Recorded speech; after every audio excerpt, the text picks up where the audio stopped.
O projeto Medusa, Movimento Educação e Saúde Mental, promove ações de proteção à saúde mental de estudantes, técnicos e docentes da universidade.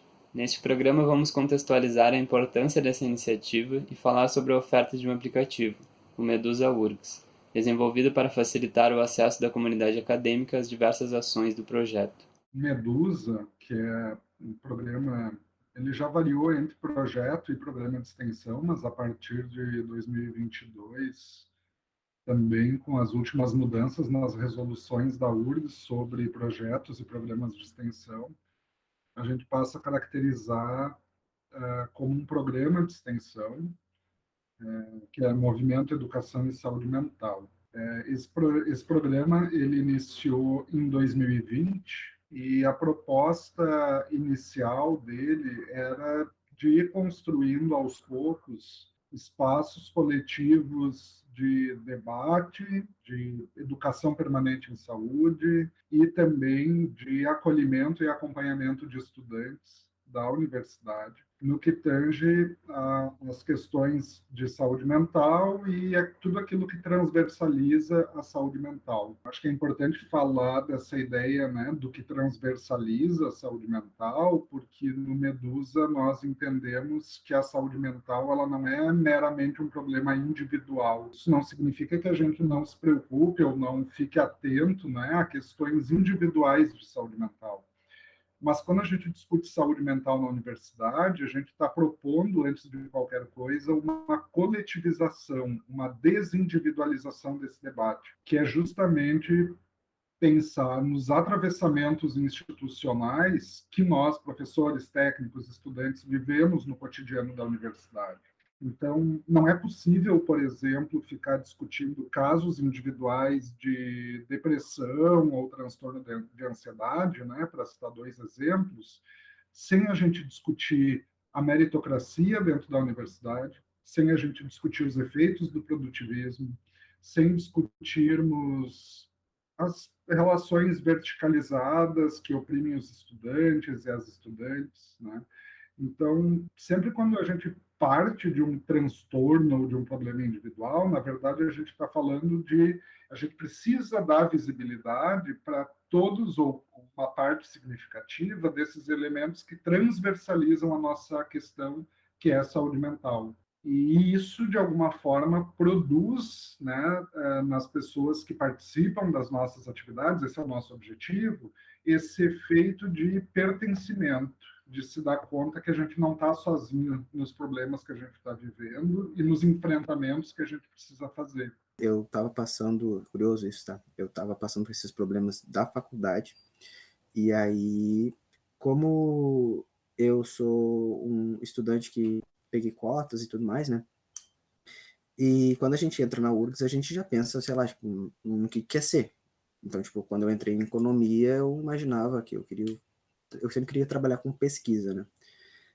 E saber que trabalhar com pesquisa, tu faria pós, mestrado, doutorado e tal, tal, tal, tal. Aí, eu comecei, naqueles inícios de semestre, o professor sempre se apresenta, né? E aí eu comecei a ver umas coisas diferentes, assim, nos professores. E trouxe isso pro Medusa, né? E fiz uma pergunta, assim, bem cru. Pessoas pobres fazem mestrado e doutorado? Sabe, tipo assim, e aí o Moisés, por que essa pergunta, né? Aí eu dei o meu, tipo assim, o meu objetivo, né? Eu falei, eu não sou pobre, miserável, mas eu não tenho uma condição de vida muito acima, assim como os meus colegas às vezes quando têm. E aí eu falei para ele, e será, tipo, é possível realizar um sonho como esse? Aí ele falou assim, eu vi que ele ficou meio sem jeito, né? Mas aí ele deu o exemplo da história dele, né, para nos ajudar. Então, o projeto, cara, tu vê que não é só tu que tem essas neuroses que os estudantes têm, né? Então eu me vinculei nesse momento, né, que eu era estagiária, né, tinha acabado de me desvincular da instituição e estava trabalhando com saúde indígena dentro do contexto epidemiológico. Para mim foi bem adoecedor, digamos assim, trabalhar sendo das ciências sociais dentro de uma instituição de saúde pública. Então eu queria muito ter essa troca, assim, porque eu fiquei muito triste e muito adoecida, assim, não estava na linha de frente, mas queria conversar sobre essas experiências, né, de me preocupar com a minha saúde por conta de alguns efeitos da pandemia, né? E aí, a partir desse encontro, eu, enfim, me senti super acolhida, né? Me abriram uma agenda, um cronograma de encontros que incluíam uma espécie de apresentação, seminário, né, de alguns temas específicos. Então, eu me senti muito em casa, muito à vontade, assim, para conversar com o professor Moisés e dialogar sobre essa experiência da saúde mental como estudante cotista, né? A ideia do aplicativo ele começou a surgir uma reunião, num encontro que tivemos eu, Carol e Grace. Isso foi mais ou menos na metade aí de 2021 e comecei a pensar que seria interessante desenvolver um aplicativo do programa Medusa para poder também ser uma forma de comunicação mais ágil, na palma da mão, né? Um aplicativo leve, que as pessoas pudessem, com alguma facilidade, acessar, e que também fosse incorporando informações importantes, né, para os estudantes, para professores, para técnicos, né, porque ele não é um aplicativo somente para os estudantes, né. E eu pensava muito que o aplicativo, além de trazer coisas do próprio Medusa, seria interessante trazer essas produções dentro da universidade, né? Então, para que num único espaço, estudantes, professores e técnicos, em caso de necessidade, possam ir ali no aplicativo e pesquisar.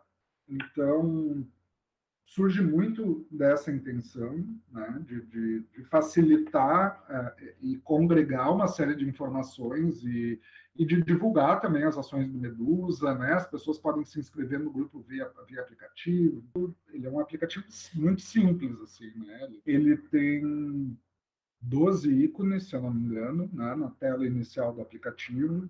Vou destacar alguns, assim, que eu acho que tem umas funcionalidades que podem ser de interesse, então, da comunidade acadêmica. Primeiro é uma apresentação, né? Clica no ícone, você vai ter uma apresentação do que é o Medusa, quais são os nossos objetivos, as ações desenvolvidas e a equipe atual. E a partir desse ícone, a gente vai ter ícones interativos desde inscrição de grupos, né? Então, hoje a gente tem 3 grupos ofertados semanais.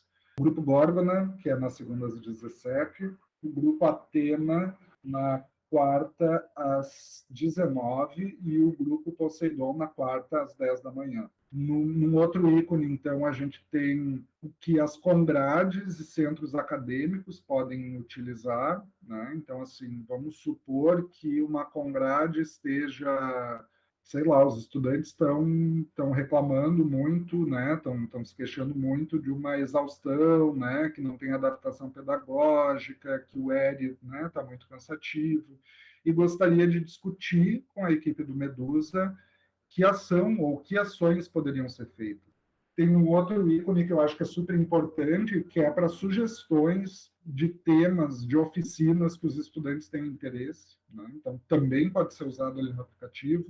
E eu acho que existe 2 caminhos, né? Existe o caminho da gente, quanto universidade, se desresponsabilizar por aquilo que individualmente um estudante, um técnico, um docente está passando, ou a gente tem a possibilidade, né, a responsabilidade de acolher essas narrativas e esses grupos que chegam para falar sobre saúde mental, né, ou para olhar, de certa forma, para esse sofrimento. Então, é muito importante projetos como esse que fazem com que a gente perceba que a gente tem 2 escolhas, né, e a gente perceba como público que usufrui e como instituição que pode, né, colaborar muito com a difusão dessas ações. Que a universidade, ela, ao mesmo tempo que é um lugar bonito, e é um lugar bonito no sentido de todas as possibilidades que a universidade traz, só que, ao mesmo tempo, a universidade também produz sofrimento. E eu acho que nós temos que potencializar isso que é bonito na universidade, mas a gente também tem que pensar isso que é da produção do sofrimento, que é da individualização do sofrimento. Eu não gostaria mais de escutar de uma estudante ou de um estudante que é normal sofrer na universidade, que se não sofrer é como se não tivesse feito faculdade. Por que a gente naturalizou esse sofrimento? Por que algumas pessoas chegam à exaustão e duvidam da sua capacidade profissional? Como é que a universidade consegue incutir nas pessoas a ideia de que elas valem menos do que outras? Então, a gente precisa pensar nisso, e pensar nisso não só no individual, né, nas questões individuais, mas pensar no quanto ainda nós somos elitistas, por exemplo. E como o nosso elitismo acadêmico vai excluindo diferentes pessoas e diferentes grupos sociais que estão dentro da universidade, mas que não conseguem permanecer.